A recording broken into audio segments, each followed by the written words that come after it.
तो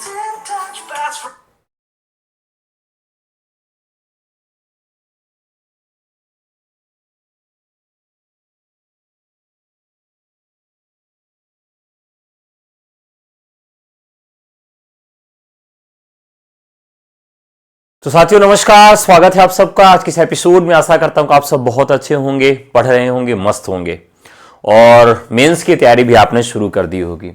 देखिए, अगर आपको अब अध्यापक बनना है तो हम यही कहेंगे कि अब अप्रोच बदलना पड़ेगा। बिना अप्रोच बदले अब कुछ हो नहीं सकता है, क्योंकि अब एक ही दो स्टेट ऐसे बचे हैं जहां पर मेंस नहीं हो रहा है। सेंट्रल की लगभग सारी वैकेंसीज में मेंस का पैटर्न आ गया है। तो ऐसी स्थिति में हमें अब थोड़ा सा सजग हो जाना है और जो भी पढ़ना है वो मेंस के पॉइंट ऑफ व्यू को ध्यान में रखते हुए पढ़ना है, क्योंकि चीजें बहुत तेजी से बदल रही हैं। ठीक है, तो चलिए आज की क्लास भी उसी पर आधारित है। आज हम लोग बात करेंगे हिंदी गद्य के विकास पर। किस पर बात करेंगे? हिंदी गद्य का विकास। हिंदी गद्य का विकास। अब देखिए, हिंदी गद्य है क्या, हिंदी गद्य के विकास पर हम कैसे बात कर रहे हैं। हम लोगों ने अभी तक इसका पार्ट 1 कर लिया है, आज पार्ट 2 देख रहे हैं कि किस प्रकार से हिंदी गद्य का विकास होता है। आपको मैंने बताया था पहली क्लास में कि काव्य जो होता है हमारी भावनाओं को अभिव्यक्त करता है, और भाषा वैज्ञानिकों ने ऐसे कयास भी लगाए कि भाषा के विकास में हमने पहले काव्य का सृजन किया और गद्य का सृजन बाद में हुआ। चूंकि भाषा को संग्रहित करने का, संरक्षित करने का माध्यम हमारे पास स्मरण शक्ति थी, और स्मरण के लिए कुछ ऐसी चीजें ज्यादा बेहतर होती हैं, जैसे किसी फिल्म में पूरे सेंटेंस, पूरे कथानक नहीं याद रहते, जबकि उस फिल्म के गाने आपको याद हो जाते हैं, क्योंकि वो भावनाओं से जुड़ा होता है। तो भावनाओं से जुड़ा होने के कारण वो आपको हमेशा के लिए याद हो जाता है। ठीक इसी प्रकार से काव्य जो होता है वो भावमय होता है, और हमारी भाषा का जो विकास है, उस भाषा के विकास में हमको संग्रहित करने के लिए वेद इत्यादि मिले, इसीलिए इनको श्रुति कहा गया, क्योंकि ये सुनने की परंपरा में बात आगे बढ़ाते हैं। अब जैसे वेद है तो वेद किसी ने लिखा नहीं, ठीक है, ऐसी मान्यता है कि वेदों किसी ने नहीं लिखा, और वेद जो लिखे गए बाद में लिखे गए, यानी उनकी ऋचाओं को किसने संकलित किया, तो उनके संकलनकर्ता ऋषि माने जाते हैं। तो संकलन कब किया होगा? जब लेखन सामग्री का विकास हुआ होगा, लिपियों का विकास हुआ होगा। तो लेखन सामग्री और लिपियों के विकास के बाद भाषा में क्या आया? थोड़ा सा प्रवाह आया, और भाव से भाषा धीरे धीरे किसकी तरफ जाने लगी? विचार की तरफ जाने लगी। लेकिन और उसमें क्रांति कब आई? जब हम भाव से विचार में एकदम प्रवाहित होते हुए एकदम से नई धारा में बदल गए। वह था छापे खाने की शुरुआत, यानी प्रिंट मीडिया की शुरुआत होने के साथ साथ और आधुनिकता के आयामों से और ग्रसित होने के साथ साथ जब हमारे पास भावनाएं कम होती जा रही हैं, विचार बढ़ते जा रहे हैं, हमारे पास समय कम रह गया पढ़ने के लिए, सोचने के लिए, समझने के लिए। कहां एक कविता लिखने के लिए 1 साल लग जाता था, वहां 10 मिनट में, 15 मिनट में एक कविता रची जा रही है, एक कहानी की रचना हो जा रही है। ऐसे में एक बड़ा सवाल उठता है कि गद्य किस तरह से हमारे सामने आया। तो गद्य हमारे सामने विचार के रूप में आता है, और काव्य हमारे सामने किस रूप में आता है? भाव के रूप में आता है। तो काव्य भाव प्रधान होता है और गद्य विचार प्रधान होता है। तो यहां तक की पूरी कड़ी आप सब समझ गए होंगे। अब शुरू करते हैं आगे की बातचीत। चलिए, तो अभी तक हम लोगों ने जो पढ़ा था उसमें इसका जो दूसरा भाग है उसको आज हम लोग करेंगे, और पार्ट 2 में आज हम सब यह देखेंगे कि गद्य का जो विकास हुआ है वह किस तरीके से हुआ है, यानी गद्य का विकास जो है हम पार्ट 2 पढ़ेंगे। चलिए, तो जितने साथी जुड़ गए हैं सबका स्वागत है। 2 भी हम लोगों ने पढ़ लिया था, और 3 की कुछ हेडिंग्स हम लोगों ने पढ़ लिया था कि 3 में हमें क्या क्या पढ़ना है। तो 3 में एक चीज जो हमें पढ़नी है वो क्या पढ़ना है? हाँ, उसमें हमें क्या पढ़ना है? सबसे पहला कि ईसाई मिशनरियों का योगदान। ईसाई मिशनरियों का योगदान। देखिए, भारत में जो छापे खाने की शुरुआत हुई, छापा खाना का मतलब होता है कि प्रिंट मीडिया, प्रिंटर, या हम कह सकते हैं कि प्रेस की स्थापना। तो भारत में जो प्रेस की स्थापना हुई, इसके पीछे का जो उद्देश्य था, एकमात्र उद्देश्य था कि भारत में धार्मिक पुस्तकों को छापना, और धार्मिक पुस्तकों में भी किसको? केवल बाइबल को। ये लोग चाहते थे कि बाइबल को हम छापें और हिंदी में बाइबल को छापें और अधिक संख्या में लोगों तक पहुंचाया जाए, जिससे अधिक संख्या में धर्मांतरण हो सके। तो ईसाई मिशनरियों का इसमें बड़ा योगदान रहा है। ठीक है, इनका मुख्य उद्देश्य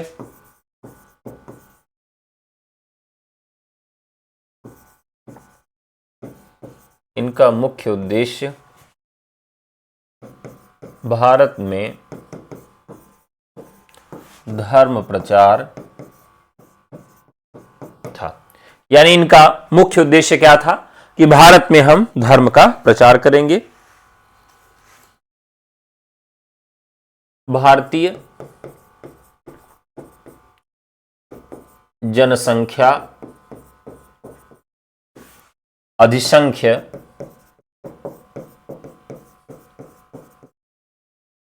हिंदी समझने वाली थी,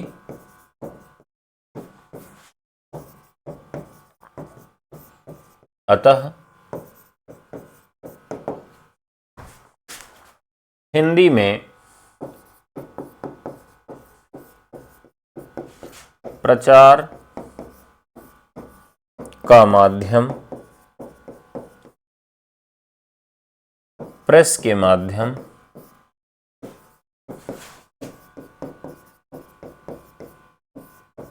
से चुना गया। यानी एक इसका प्रमुख आधार था कि हिंदी में हम प्रचार प्रसार कर रहे थे ईसाई लोग, जिसकी वजह से हिंदी की जो स्थिति है वो अच्छी हो गई।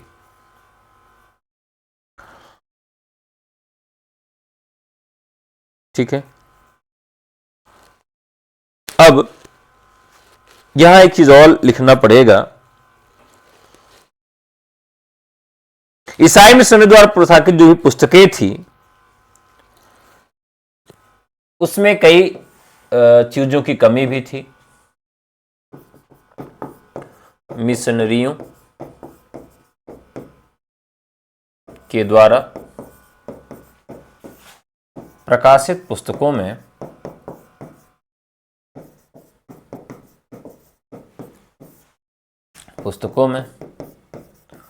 पुरानी हिंदी के नमूने मिलते हैं,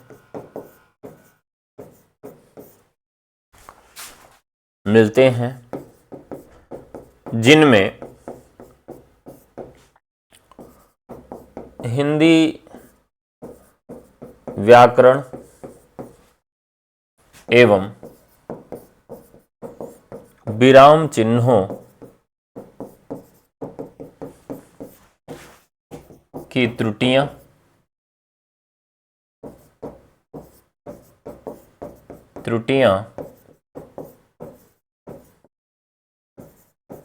मिलती हैं। विराम चिन्हों की त्रुटियां मिलती हैं। ठीक है,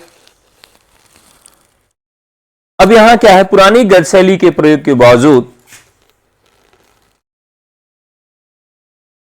फिर धीरे धीरे जो शैली है वो बदली। इसके बाद दूसरा है फोर्ट विलियम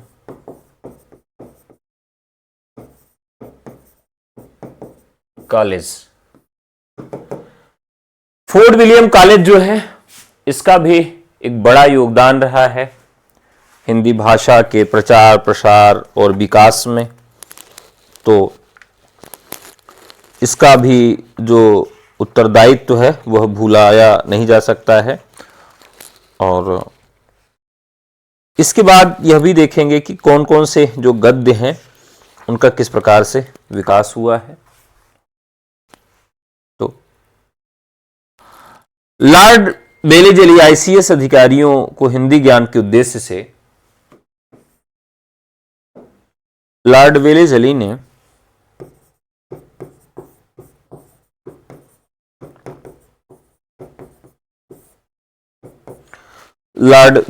ने आईसीएस अधिकारियों ने आईसीएस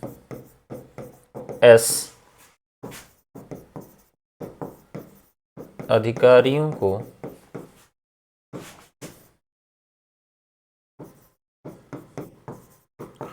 हिंदी सिखाने के उद्देश्य से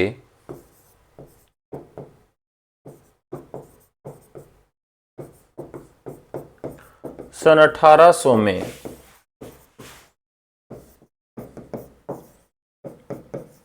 कोलकाता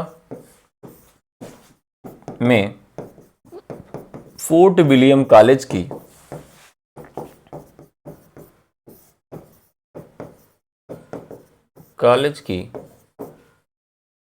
स्थापना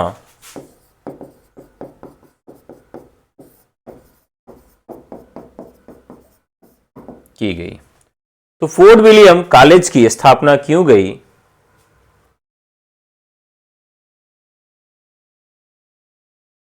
यह भी एक बड़ा सवाल है कि फोर्ट विलियम कॉलेज की स्थापना क्यों की गई।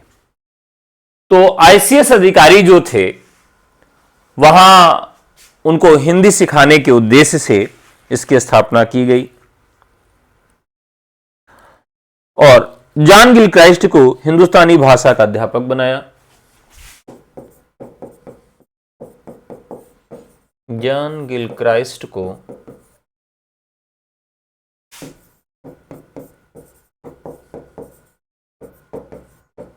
हिंदुस्तानी भाषा का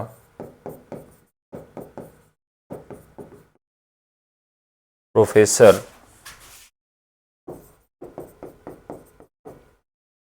बनाया। ठीक है। लल्लूलाल सदल मिश्र ने भाखा मुंदी के पद पर काम किया।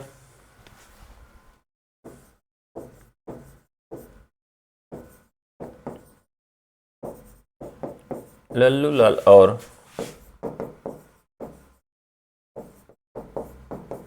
सदल मिश्र ने भाखा मुंशी के पद पर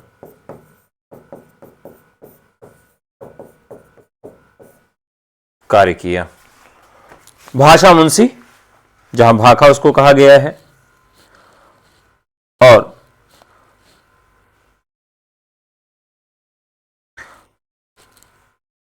स्वतंत्र गद्य लिखने वाले मुंशी सदा सुखलाल,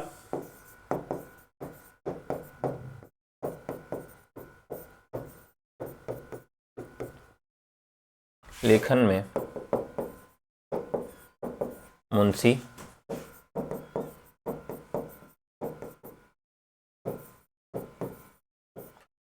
अब जब 18वीं शताब्दी में 1800 में गद्य लेखन हो रहा था तो उस समय स्वतंत्र रूप से कौन लिख रहा था? तो स्वतंत्र गद्य लेखन में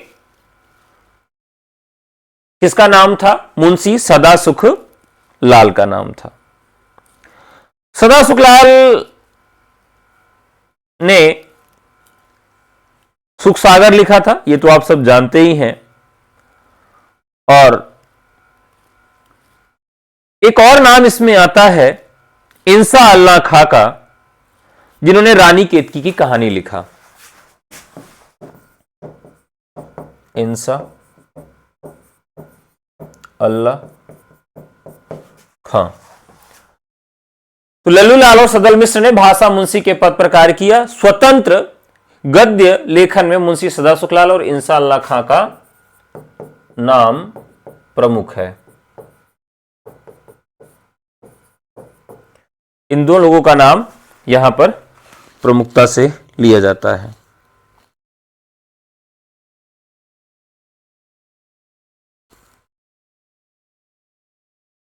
ठीक है, आगे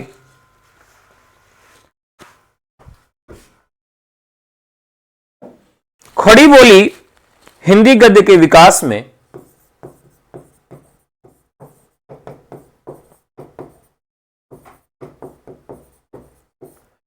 हिंदी गद्य के विकास में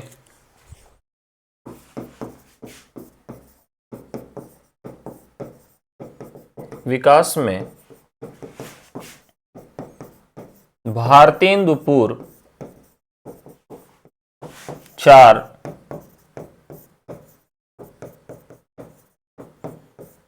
गद्य लेखकों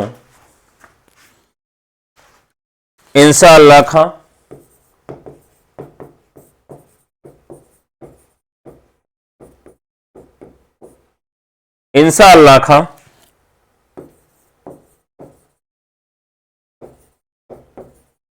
लल्लू लाल,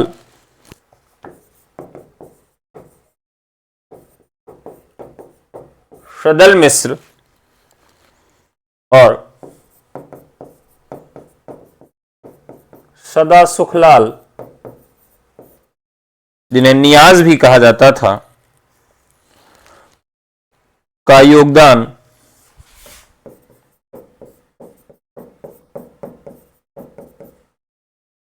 श्लाघनीय है।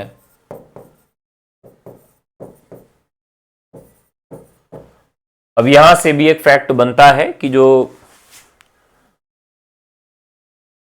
स्थिति है वो सदा सुखलाल के योगदान की। तो सदा सुखलाल, सदल मिश्र, लल्लू लाल और इंसाअल्लाह खां। तो खड़ी बोली गद्य की स्थिति भारतेंदु युग से पहले कैसी थी? प्रमुख लेखक कौन थे? तो 4 प्रमुख लेखक हमको मिलते हैं, इंसाअल्लाह खां, लल्लू लाल, सदल मिश्र और सदा सुखलाल।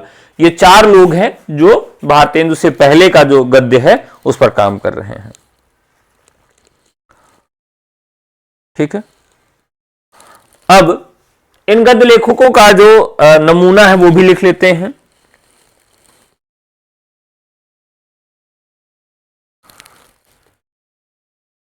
जब उषा 7 वर्ष की भई तब उसके पिता ने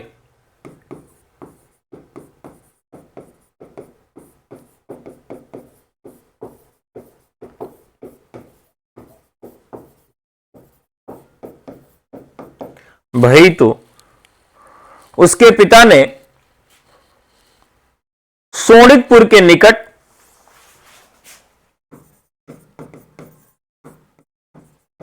उसके पिता ने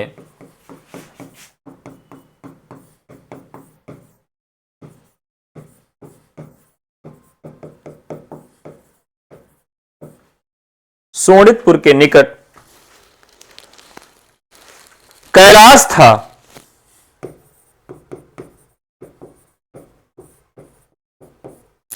था यहां कई एक सखी सहेलियों के साथ उसे, मतलब इस प्रकार का जो भाषा है वह लल्लू लाल की भाषा इस तरह से थी।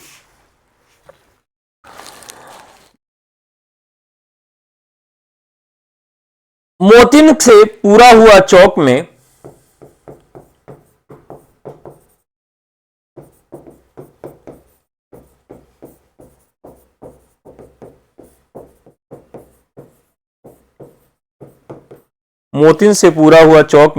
रतन जड़ा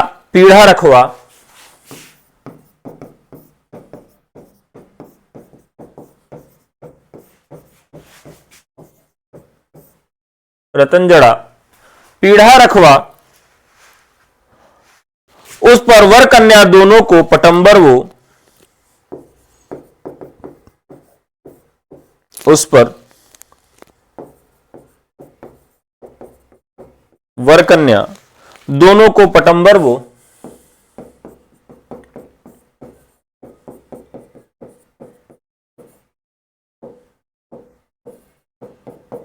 इस प्रकार की जो भाषा थी वह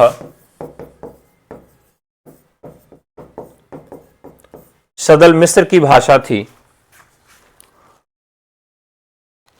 विद्या हेतु पढ़ते है कि तात्पर्य इसका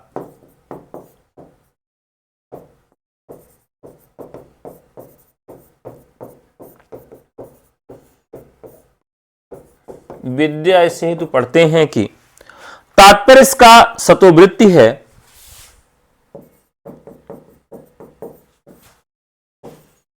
तात्पर्य इसका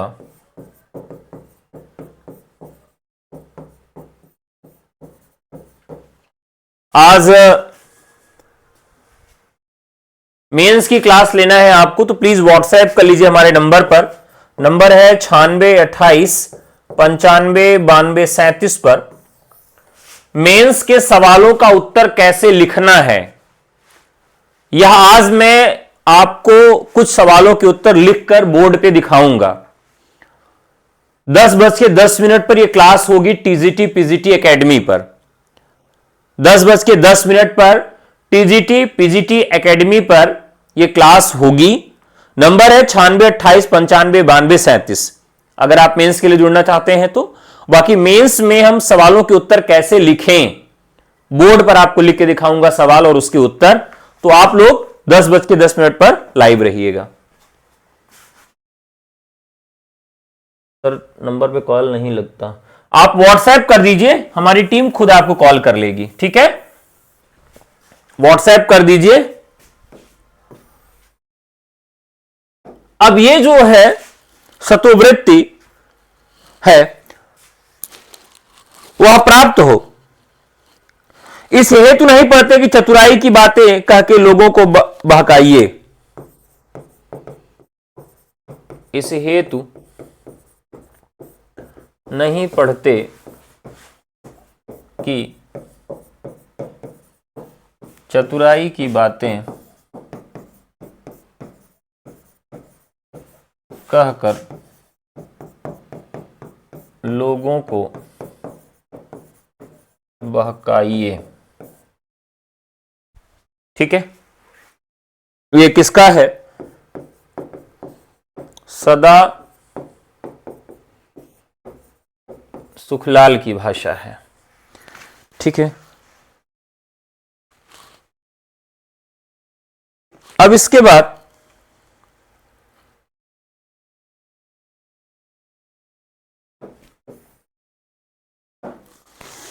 धार्मिक पुनर्जागरण से जुड़ी जो संस्थाएं हैं,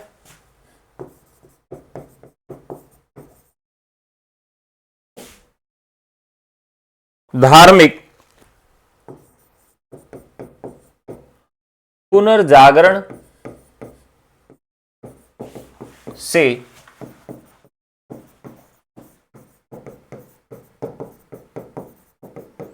जुड़ी संस्थाओं ने हिंदी गद्य के विकास में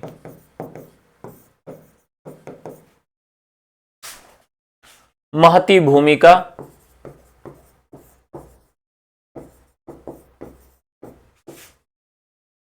निभाई है।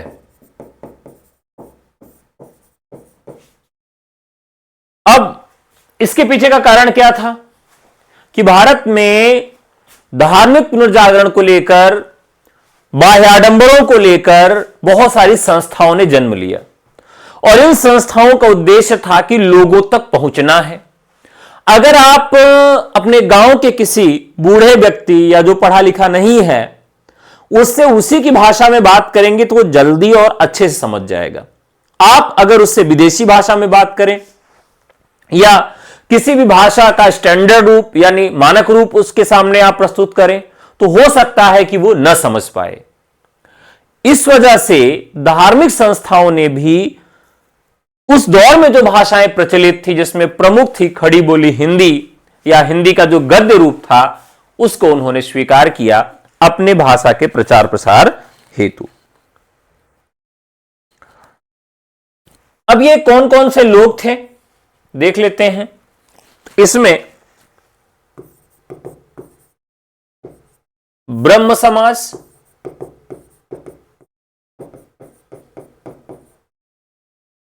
ब्रह्म समाज,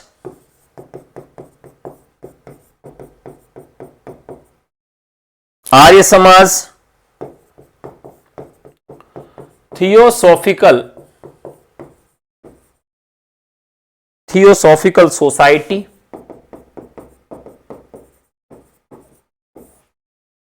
और ये प्रमुख संस्थाएं हैं जिन्होंने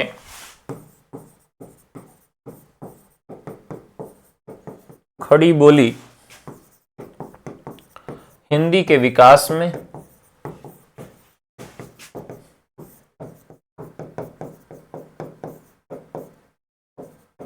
योगदान दिया।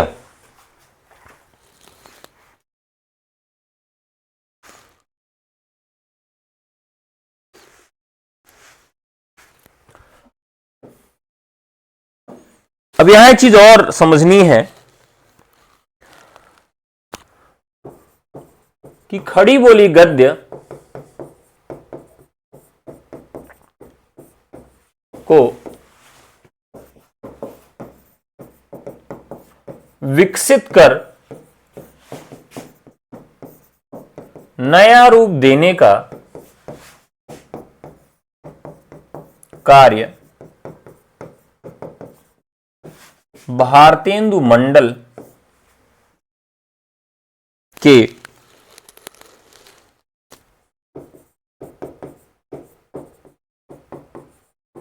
रचनाकारों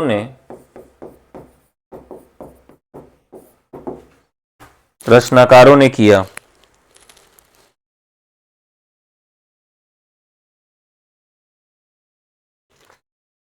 और इसी में क्या होने लगा, पत्र पत्रिकाओं का प्रकाशन भी होने लगा।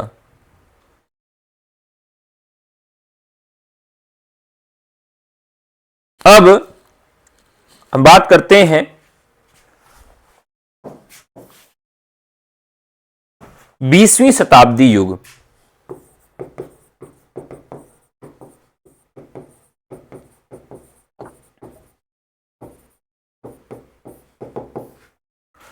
उन्नीस सौ एक से 2000 तक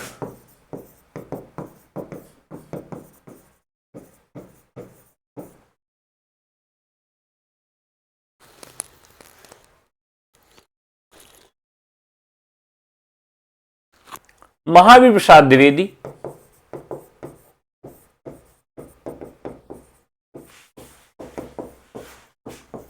द्विवेदी ने इस युग में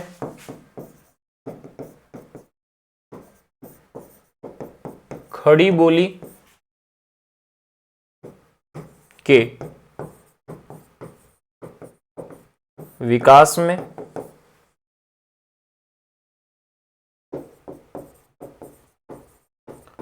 महत्वपूर्ण योगदान दिया।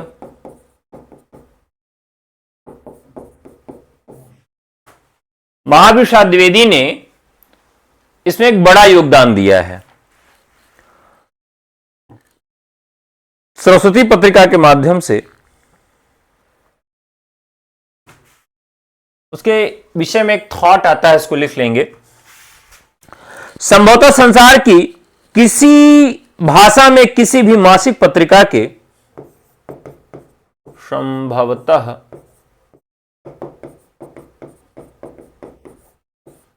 संसार की किसी भाषा में किसी भी संसार की किसी भाषा में किसी भी पत्रिका के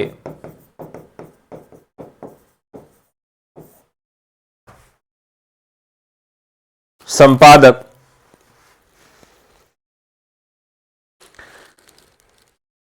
को वह महत्व प्राप्त नहीं हुआ,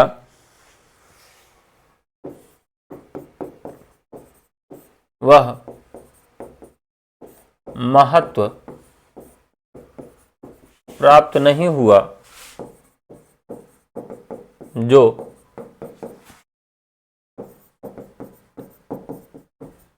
सरस्वती पत्रिका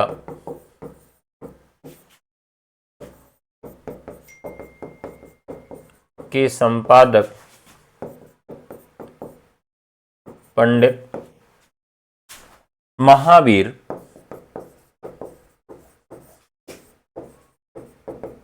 प्रसाद द्विवेदी को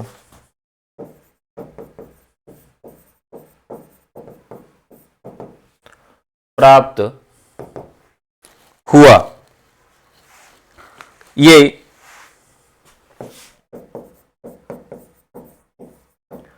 जगदीश प्रसाद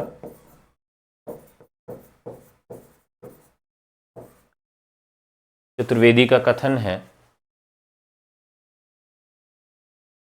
एससी से आपका 77 है। जी हां, जरूर मिलेगा।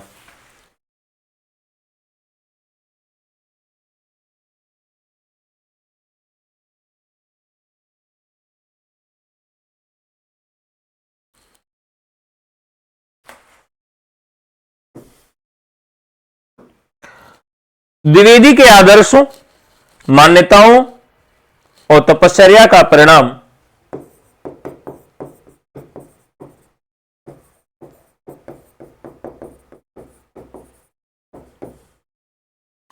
मान्यताओं, आदर्शों एवं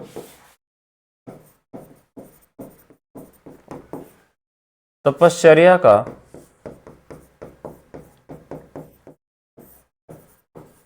परिणाम ही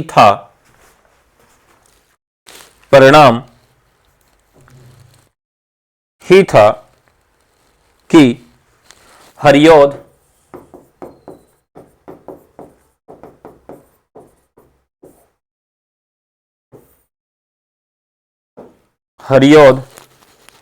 रामचरित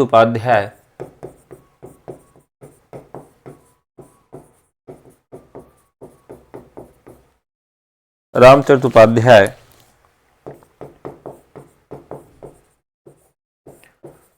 गिरधर शर्मा नवरत्न लोचन प्रसाद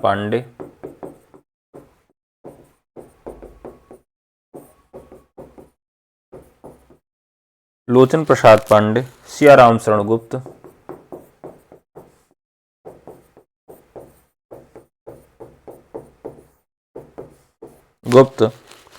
सरीखे प्रसिद्ध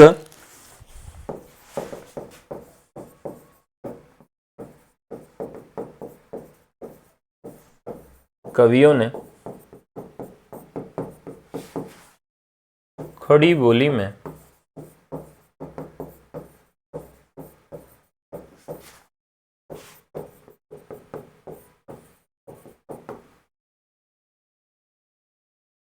रचना की। खड़ी बोली में रचना की।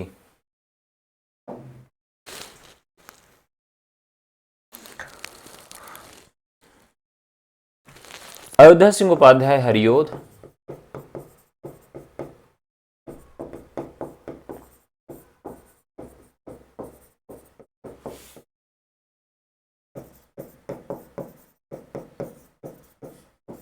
ने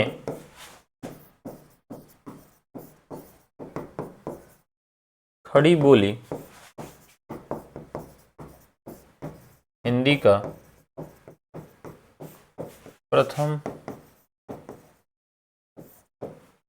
महाकाव्य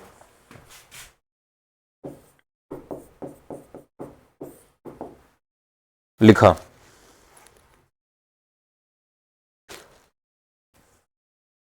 गद्य का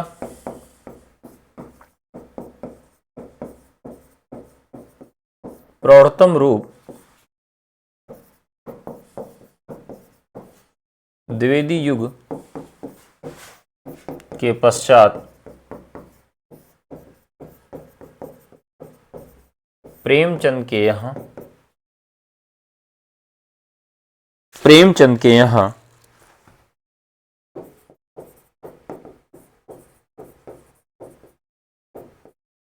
देखने के लिए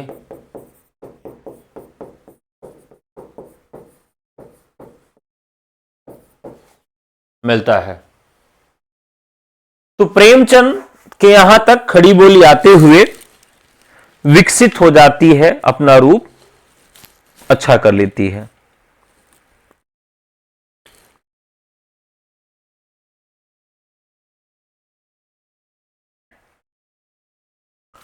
इसके बाद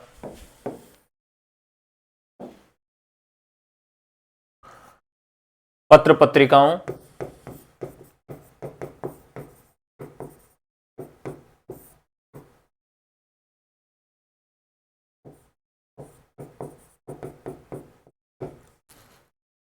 जनसत्ता,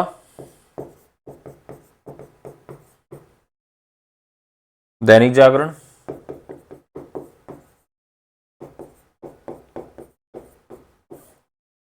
आज, राजस्थान पत्रिका,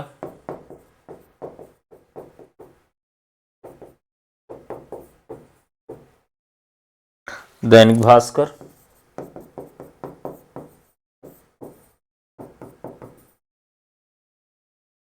हंस,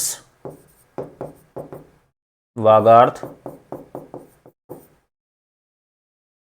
पाखी,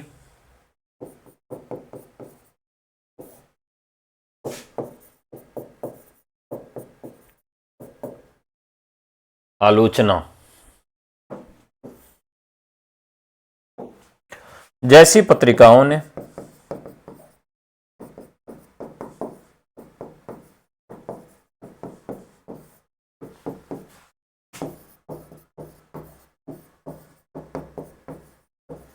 खड़ी बोली योगदान में बड़ी भूमिका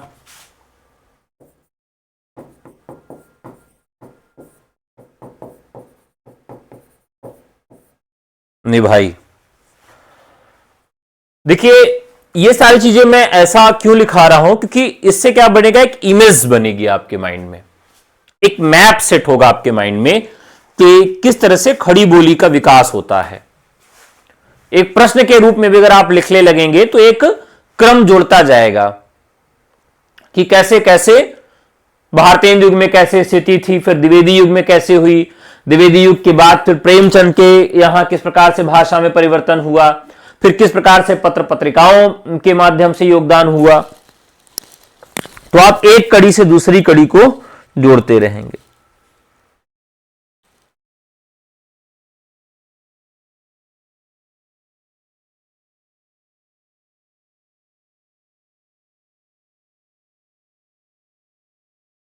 अब इसके बाद एक पत्रिका आई जिसका नाम था कल्पना पत्रिका।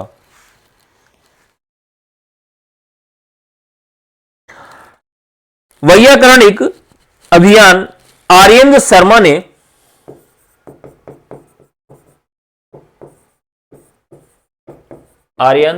ने कल्पना पत्रिका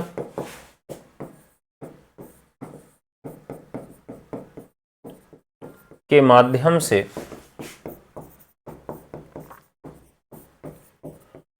हिंदी व्याकरण के परिष्कार, व्याकरण के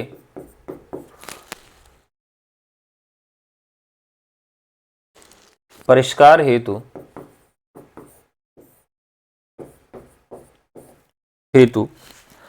अच्छी हिंदी स्तंभ हेतु अच्छी हिंदी स्तंभ की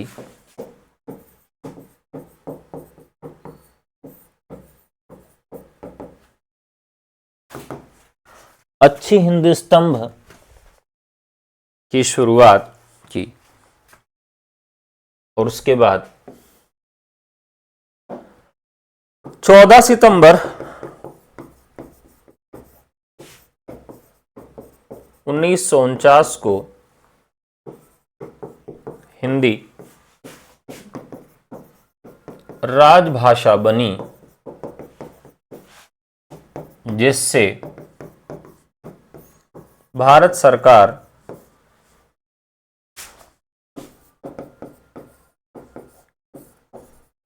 इसके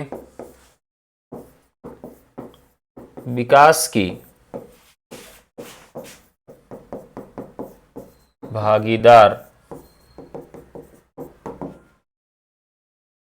इसके विकास की भागीदार बनी।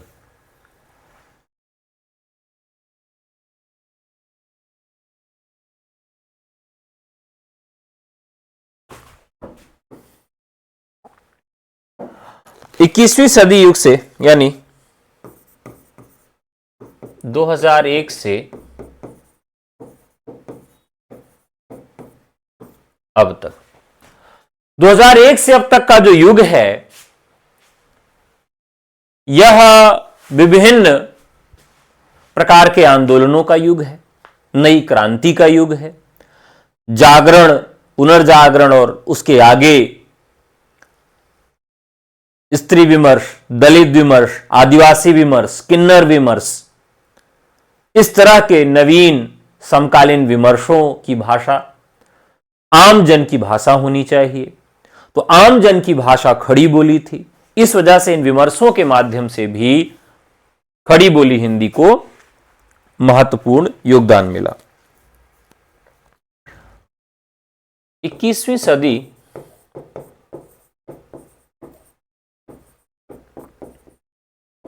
का युग अनेक विमर्शों का युग है, यथा दलित, स्त्री,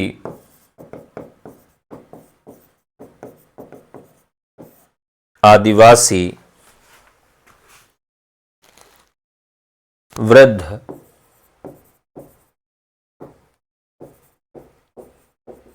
अल्पसंख्यक,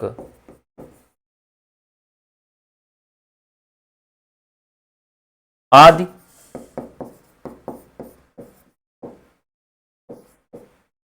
विमर्शों में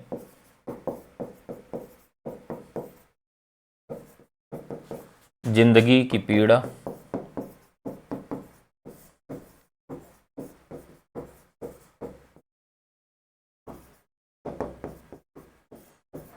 दुख दर्द को बयां करने के लिए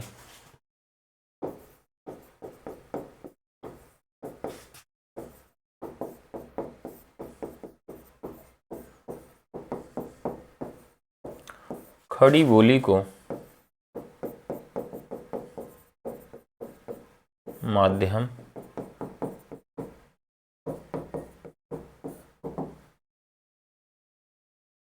बोली को माध्यम बनाया गया।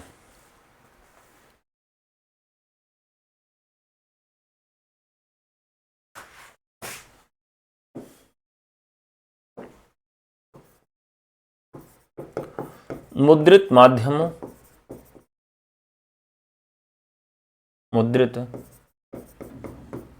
माध्यमों के साथ साथ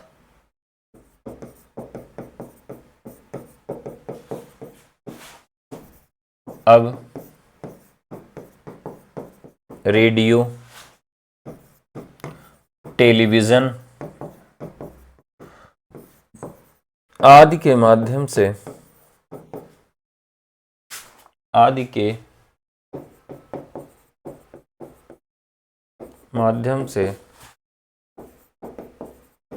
सहज सरल खड़ी बोली का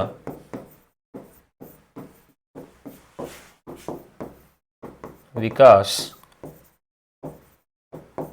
हुआ। यानी जब हम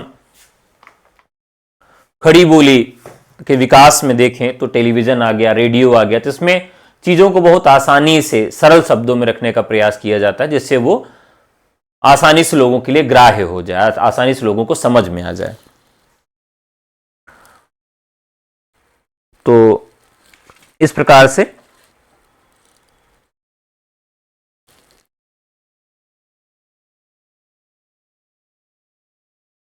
ये तो रही खड़ी बोली की यात्रा। अब इसमें जो एक पक्ष और है जो महत्वपूर्ण है वो क्या है?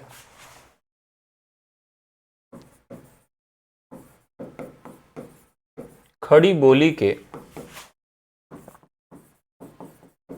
महत्वपूर्ण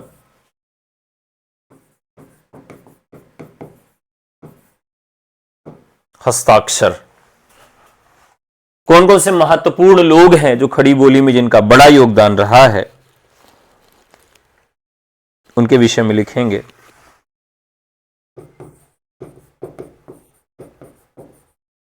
सदा सुखलाल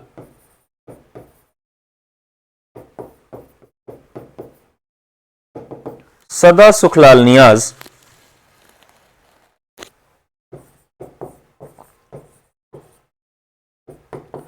इनका घर कहां है था? दिल्ली निवासी, 1746-1824।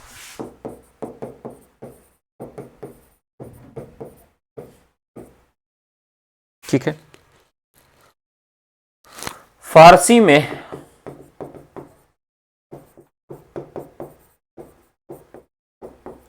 उपनाम निशार था। खड़ी बोली के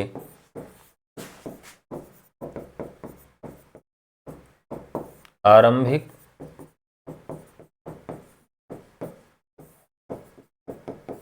नायकों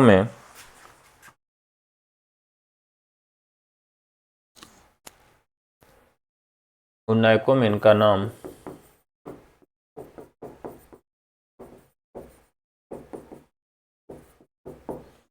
प्रमुख था।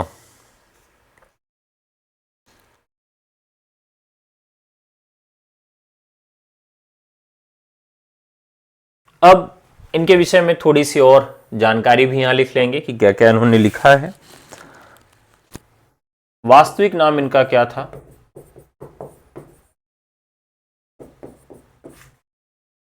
सदा सुखराय था। ये फैक्ट ध्यान रखना है, सदा सुखराय था। सर देख तो रहे हैं भाई, क्या कह दूं, मैंने कहा तो 62 क्वेश्चन है, मैं फ्रीडम फाइटर।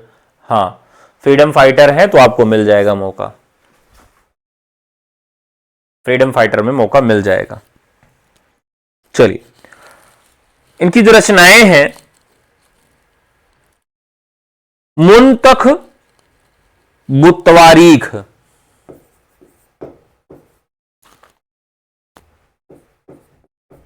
मुंतख बुतवारीख,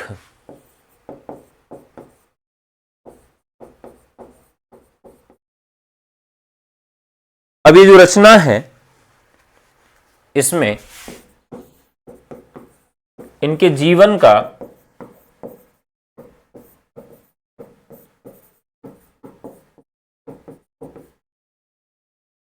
इतिहास है, इनके जीवन का इतिहास है। किसमें? मुंतख बुतवारीख में। दूसरी जो इनकी रचना मिलती है वह कौन सी है?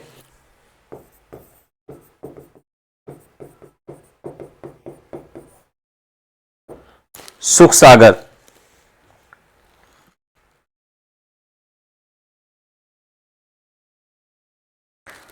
अब यह किस प्रकार की रचना है?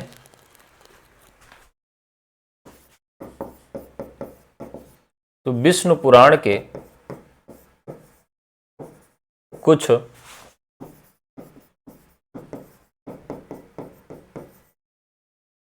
उपदेशात्मक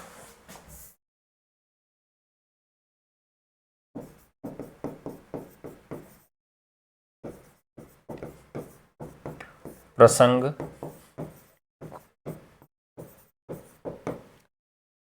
मिलते हैं। सुखसागर के बाद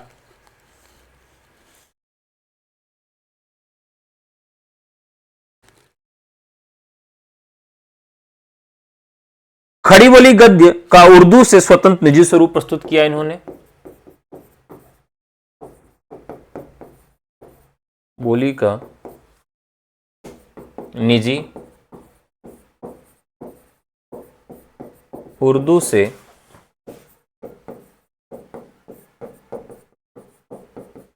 अलग स्वरूप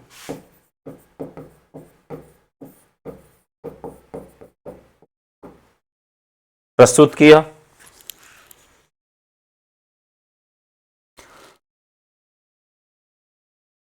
हिंदुओं से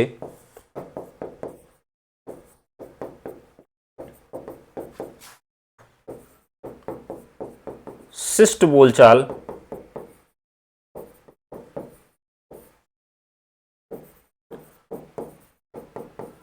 की भाषा, इन्होंने शिष्ट बोलचाल की जो भाषा है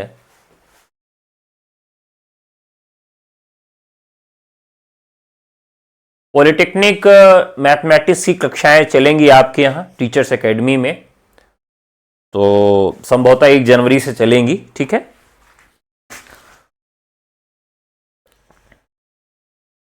तो इन्होंने क्या किया,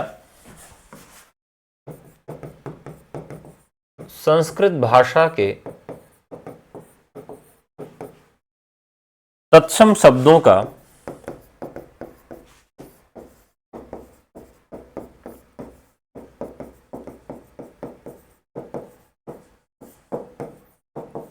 समावेश किया।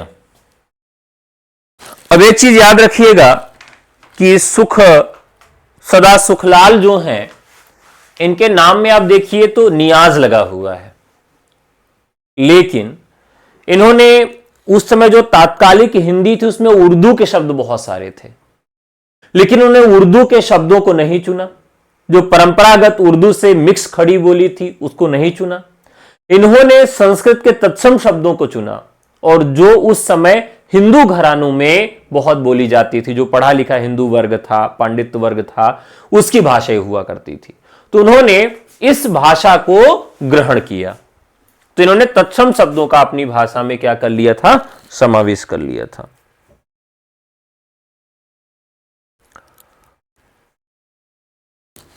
फारसी बहुल उर्दू गद्य प्रतिष्ठा होते हुए देख इनका कथन था। क्या कथन था, ध्यान रखिएगा, रस्मो रिवाज भाखा का दुनिया से उठ गया। रस्मो रिवाज भाखा का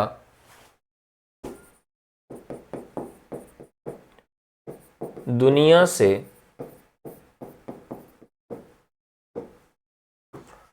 रस्मो रिवाज भाखा का दुनिया से उठ गया। इन्होंने क्या कहा था, फारसी बहुल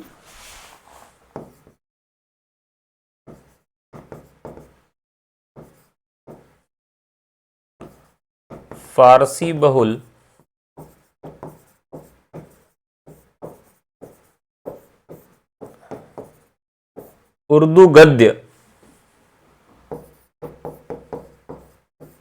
हिंदी में समाहित होने पर, तो यह भी एक सवाल पूछा जा सकता है कि खड़ी बोली गद्य के जो नायक थे उन पर कोई टिप्पणी भी आ सकती है। तो इस तरह का सवाल जब बने तो इन गद्य के उन नायकों पर इस तरह से हम एक जवाब लिख सकते हैं, ठीक है।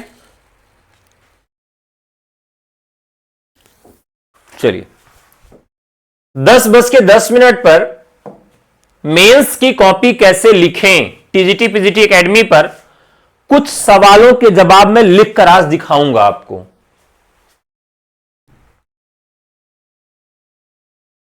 अब राम प्रसाद निरंजनी,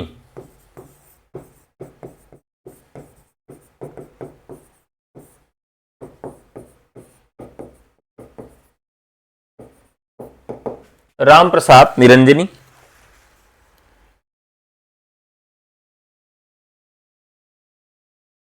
पटियाला दरबार के राजा सिर्फ कवि थे।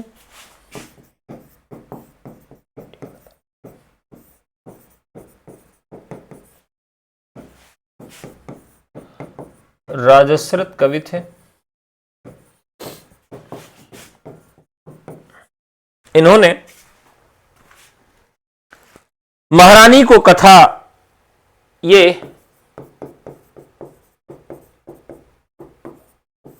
महारानी को कथा बांचकर सुनाया करते थे।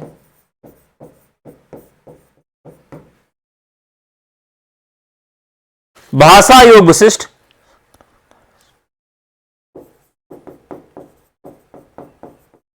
आध्यात्मिक विषय पर 1741 में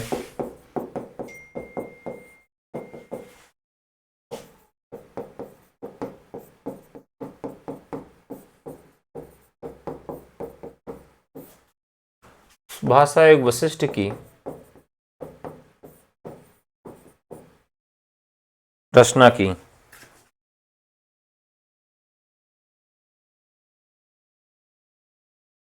इसका मूल रूप पंजाबी मिश्रित हिंदी है।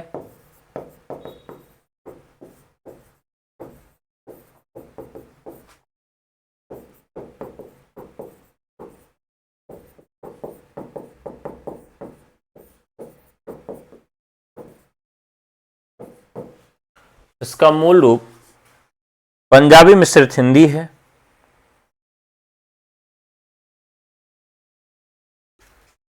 पंजाबी ब्रजभाषा मिश्रित खड़ी बोली।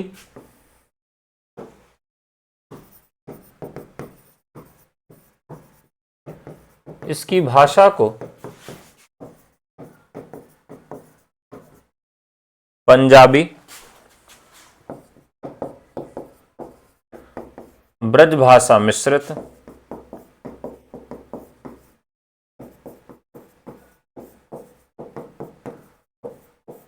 खड़ी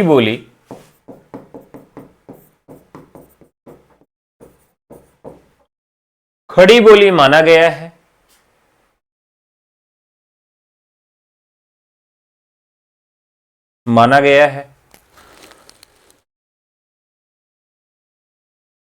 अब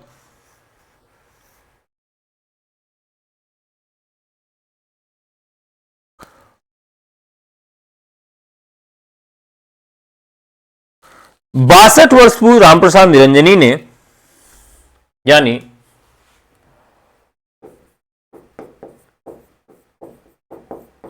फोर्ट विलियम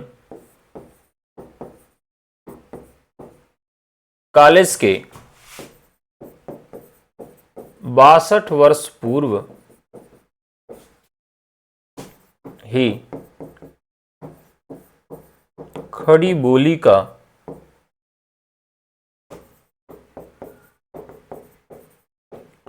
अच्छा नमूना दिया।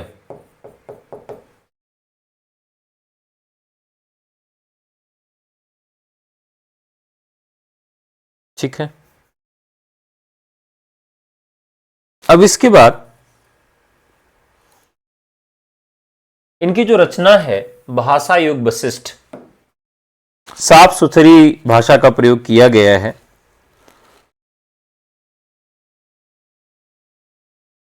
भाषा योग वशिष्ठ की भाषा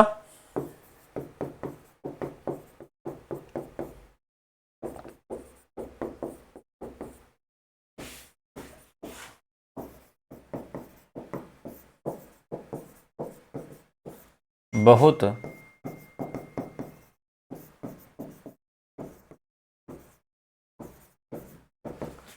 साफ सुथरी है।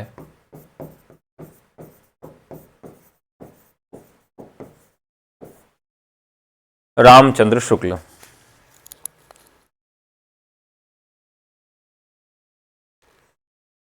भाषा विशिष्ट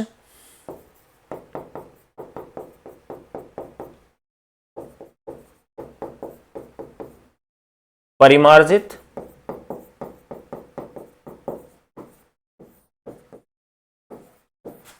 खड़ी बोली